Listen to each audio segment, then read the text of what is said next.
నీకు జీవితం ఇచ్చి నీకు బతకడానికి నీడనిచ్చి నిన్ను ప్రజాప్రతినిధిగా చేసి తెలంగాణ ముఖ్యమంత్రిని చేసిన తెలంగాణని ఎడారిగా మార్చి వందలాది గోదావరి టీఎంసీల నీళ్లను రాయలసీమకు తరలించమని చెప్పింది నువ్వు కాదా? ఇవాళ నువ్వు సిద్ధంగా ఉన్నవా? నేను అడుగుతున్న చంద్రశేఖర్ రావు గారు, నీ వంది మాగదులతో మాట్లాడించడం కాదు, నీ శనీశ్వరుడైన అల్లుడితో మాట్లాడించడం కాదు, నేను సిద్ధంగా ఉన్నా. గోదావరి బంకంచెల్ల ప్రాజెక్టు మీద నువ్వు చర్చకు రా, స్పీకర్ గారికి ప్రధాన ప్రతిపక్ష నాయకుడిగా లేఖ రాయి, శాసనసభ సమావేశాలు పెడతాం, ఎదురెదురుగా నిలబడతాం, మాట్లాడదాం. ఎవరు నిజాలు, ఎవరు జీవోలు ఇచ్చారు, ఎవరు తెలంగాణను దెబ్బతీసిండ్రో, ఎవరు నువ్వు తెలంగాణను దోక చేసిండ్రో, ఎవరు కాళేశ్వరం కడితే కూలేశ్వరమైందో చర్చ చేయడానికి నువ్వు సిద్ధంగా ఉన్నవా? ఒకరోజు గోదావరి మీద చర్చిద్దాం, రెండవ రోజు కృష్ణానది జలాల మీద చర్చిద్దాం. ఉమ్మడి రాష్ట్రానికి ఆనాడు బచావత్తు ట్రిబ్యునల్ 811 టీఎంసీలు ఏకంగా కేటాయిస్తే 811 టీఎంసీలలో తెలంగాణ రాష్ట్రం విడిపోయినప్పుడు నువ్వు పోయి చంద్రబాబు నాయుడు దగ్గర వంగి వంగి సంతకం పెట్టి 512 టీఎంసీలు ఆంధ్రప్రదేశ్ తీసుకోండి, 299 టీఎంసీలు నాకు సరిపోతాయని సంతకం పెట్టింది నువ్వు కాదా? ఇవాళ కాగితాలని శాసనసభ ముందు పెడతా, నువ్వు చర్చకు సిద్ధంగా ఉన్నవా? 10 ఏళ్లలో ఏ ఒక్కరోజు కూడా కాగితాలు రాసుకొని పంపకాలు చేసుకున్నా 299 టీఎంసీ నీళ్లు ఎన్నడూ వాడలే. 200 టీఎంసీలు కూడా నికరంగా ప్రతి సంవత్సరం వాడలే. కేటాయింపులు 68% పరివాహక ప్రాంతం తెలంగాణ ప్రాంతంలో ఉంది, ఓన్లీ 32% ఆంధ్రప్రదేశ్లో ఉంది. ఆ లెక్క ప్రకారం అంతర్జాతీయ జల విధానంలో 555 టీఎంసీలు తెలంగాణ రాష్ట్రానికి రావాలి. కానీ ఆంధ్రప్రదేశ్కి 512 టీఎంసీలు ఇచ్చి తెలంగాణకు కేవలం 299 టీఎంసీలు సంతకం పెట్టి శాశ్వతంగా తెలంగాణకు మరణ శాసనం రాసింది చంద్రశేఖరరావు కాదా? సంతకాలతో సహా ఆధారాలతో సహా అసెంబ్లీకి వస్తా, చర్చించడానికి నువ్వు సిద్ధంగా ఉన్నవా అని నేను అడుగుతున్నా.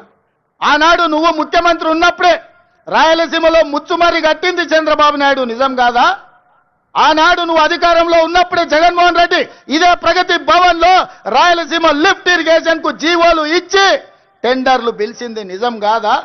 పోతిరెడ్డి పాడు పొక్కను పెద్దది చేసి రోజుకు 10 టీఎంసీల నీళ్లను తరలించకపోవడానికి సంతకాలు చేసి ప్రణాళికలు అమలు చేసింది నువ్వు ముఖ్యమంత్రిగా ఉన్నప్పుడు కాదా? ఆధారాలతో సహా నేను వస్తా, నువ్వు రా చర్చకు. కృష్ణానది మీద మనకు నువ్వు రావాల్సిన నీళ్లను శాశ్వతంగా ఆంధ్రప్రదేశ్కు తాకట్టు పెట్టి తెలంగాణ రైతాంగం మీద మరణ శాసనం రాసింది నువ్వు కాదా? చేసిన తప్పులను కప్పుపుచ్చుకొని మొక్కం జల్లక ఫామ్ హౌస్లో పడుకొని ఇవాళ నీ అల్లుడిని ఊరి మీద వదిలేసి అచ్చోసిన ఆంబోతులాక నన్ను తిడుతున్నాడు. నేనేం చేసినా? నేను వచ్చినాక సీతారామక్క నీటికి 65 టీఎంసీల కేటాయింపులు తీసుకొచ్చిన. ఇవాళ సమ్మక్క సారలమ్మ ప్రాజెక్టు నీటి కేటాయింపుల కోసం మోడీతో కొట్లాడుతున్నా. నువ్వు వదిలేసిన తుమ్మిడి ఏటిని ఇవాళ ఎట్లయినా కట్టి ఆ తుమ్మిడి ఏటి ద్వారా శ్రీపాద ఎల్లంపల్లి శ్రీరామ్ సాగర్ కు నీళ్లు తెచ్చి ఈ రోజు ఉత్తర తెలంగాణను సస్యం సామలం చేయాలని నేను ప్రయత్నం చేస్తున్నా. నువ్వు ఆపేసిన పాలమూరు కావచ్చు, నువ్వు ఆపేసిన కల్వకుర్తి కావచ్చు, నువ్వు వదిలేసిన నెట్టంపాడు కావచ్చు, నువ్వు నిర్లక్ష్యం వహించిన భీమా ప్రాజెక్టులను పూర్తి చెయ్యాలని ఈరోజు నేను నిరంతరం ప్రయత్నం చేస్తున్నా. నీ తప్పిదాలను కప్పిపుచ్చుకోవడానికి ఇతడు చెప్పిండంట ఆయనకు, నీకిగా సంజీవిని గోదావరి జలాలే అని, సచ్చినోని బతికిచ్చేది గోదావరి జలాలే అని. అసెంబ్లీ అప్పుడు అధికారం పోయింది, పార్లమెంట్ అప్పుడు డిపాజిట్లు పోయినాయి, 0 వచ్చింది. శాసన మండలికి వచ్చే వరకల్లా పోటీ చేయడానికి అభ్యర్థులు దొరకలేదు. తెలంగాణలో పార్టీ చచ్చిపోయింది, సచ్చిన పాము. ఆ సచ్చిన పాము ఈరోజు గోదావరి జలాల సెంటిమెంటుతోని ఇవాళ మంటలు పెట్టి తెలంగాణలో పార్టీ మళ్ళీ బతుకుతుందట. ముందుగాల చూసిరానికి అల్లుని పంపించినట్టు ఎట్లున్నదో చూసిరాపో నేను మళ్ళీ వస్తా అని. ఎట్లకెళ్ళి వస్తావు? తెలంగాణ రైతాంగం అంతా ఎడ్డోళ్ళు అనుకుంటున్నావా, గుడ్డోళ్ళు అనుకుంటున్నావా చంద్రశేఖరరావు?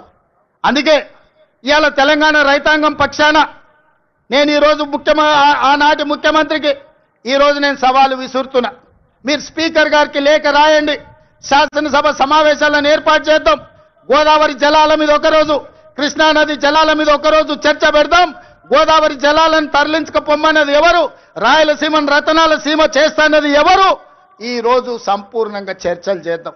నేను తప్పు చేసినట్టు ఒక్క కాగితం చూపించినా, నేను మా ఉత్తమ్ కుమార్ రెడ్డి గారు ఆంధ్రప్రదేశ్ ప్రణాళికలు రచించినప్పుడే కేంద్ర ప్రభుత్వానికి ఫిర్యాదు చేసినాం, కేంద్ర ప్రభుత్వానికి చెప్పొచ్చినాం గట్టిగా, మీరు వాళ్ళకు సహకరిస్తే సుప్రీంకోర్టులో కలుసుకుందాం, మీ సంగతి వాళ్ళ సంగతి అక్కడ తేలుస్తామని చెప్పొచ్చింది మేము.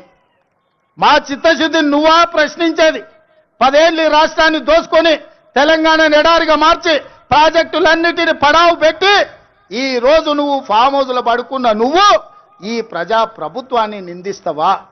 అందుకే మిత్రులారా, మళ్ళొక్కసారి చెప్తున్నా మీడియా మిత్రుల ద్వారా చంద్రశేఖరరావు గారికి నేను సూటిగా సవాలు విసురుతున్నా. గోదావరి బంకంచెర్ల మీద పూర్తి స్థాయిలో చర్చ చేద్దాం. మీరు స్పీకర్ గారికి లేఖ రాయండి. మీరు ఏ తారీఖు నాడు పెడితే ఆ తారీఖు నాడు మా ప్రజా ప్రభుత్వం చర్చలకు సిద్ధంగా ఉంది. ఆధారాలన్నీ నేను తీసుకొని వస్తా. తెలంగాణ ద్రోహులెవరో, గోదావరి జలాల దొంగలెవరో శాసనసభలోనే తేలుస్తాం. నీకు నీ అల్లునికి చిత్తశుద్ధి ఉంటే చర్చకు తీసుకొని రా, అప్పుడు మాట్లాడదాం తప్ప అబద్ధాల ప్రచారంతో ప్రజల్ని మభ్యపెడతామంటే ఈడెవడు ఊరుకునేవాడు లేడు. అప్పుడంటే పెద్ద మనిషి జానారెడ్డి గారు నీతోనెందుకులే అనుకున్నాడు. ఇప్పుడు అట్లాంటి పరిస్థితి ఏం లేదు. రా, వస్తే చెప్తా శాసనసభలో నీ సంగతి. అందుకే మిత్రులారా, ఇవాళ నేను ఒక్కటే మాట చెప్పదలుచుకున్నా. వ్యవసాయం దండగ కాదు, వ్యవసాయం పండుగ. రైతు రాజును చేయడమే మా లక్ష్యం. ఈ రైతుల కోసం ఎంత దాకైనా ఎవరితోనైనా కొట్లాడతాం. ఈ తెలంగాణ రైతాంగానికి వ్యవసాయాన్ని లాభసాటిగా చేసే వరకు మా ప్రభుత్వం అండగా నిలబడుతుంది. ఈ రైతాంగ ఆశీర్వాదం ఉన్నోడే రాజు అవుతాడు. ఈ రైతులు తిరస్కరించినోడు ఎవడైనా రావణుడు అవుతాడు. అందుకే రావణాసురుడు అయిపోయి ఫామ్ హౌస్లో నిద్రపోతున్నాడు. ఇవాళ రైతును రాజు చేసే ప్రభుత్వం ఈ వేదిక మీద ఉన్నది. ఇంత మంచి కార్యక్రమాన్ని ఏర్పాటు చేసి తెలంగాణ రైతాంగంతో మాట్లాడడానికి అవకాశం కల్పించిన వ్యవసాయ శాఖ, ఆర్థిక శాఖకు మనస్ఫూర్తిగా కృతజ్ఞతలు తెలియజేస్తూ, నెక్స్ట్ ఈ అసైన్మెంట్ కంప్లీట్ అయింది. బట్టి గారు ఏదో విరామం తీసుకుందాం అనుకుంటున్నట్టున్నాడు. బట్టి గారికి విరామం లేదు. రాజీవ్ యువ వికాసం వారు ప్రకటించారు. రాబోయే రోజుల్లో రాజీవ్ యువ వికాసమే మన ఛాలెంజ్. నెక్స్ట్ రాజీవ్ యువ వికాసాన్ని ముందుకు నడిపించి యువకులను ఆదుకునే ప్రణాళికలు సిద్ధం చేసుకొని మీ ముందుకు వస్తాం. మీ ఆశీర్వాదం పొందుతాం. 2004 నుంచి 2014 వరకు కాంగ్రెస్ పార్టీ 2 సార్లు అధికారంలో ఉంది. 2004 నుంచి 2023 వరకు 2 సార్లు టీఆర్ఎస్ అధికారంలో ఉంది. 2023 నుంచి 2033 వరకు 2 సార్లు మనమే అధికారంలో ఉంటాం. ఈ 10 ఏళ్ళు వ్యవసాయాన్ని పండుగ చేస్తాం. మీరు అండగా ఉండాలి, ఆశీర్వదించాలి. మిమ్మల్ని అందరినీ గుండెల్లో పెట్టి చూసుకునే బాధ్యత కాంగ్రెస్ పార్టీ సోనియమ్మ తీసుకుంటుందని తెలియజేస్తూ మీ అందరి దగ్గర సెలవు తీసుకుంటున్న మిత్రులారా.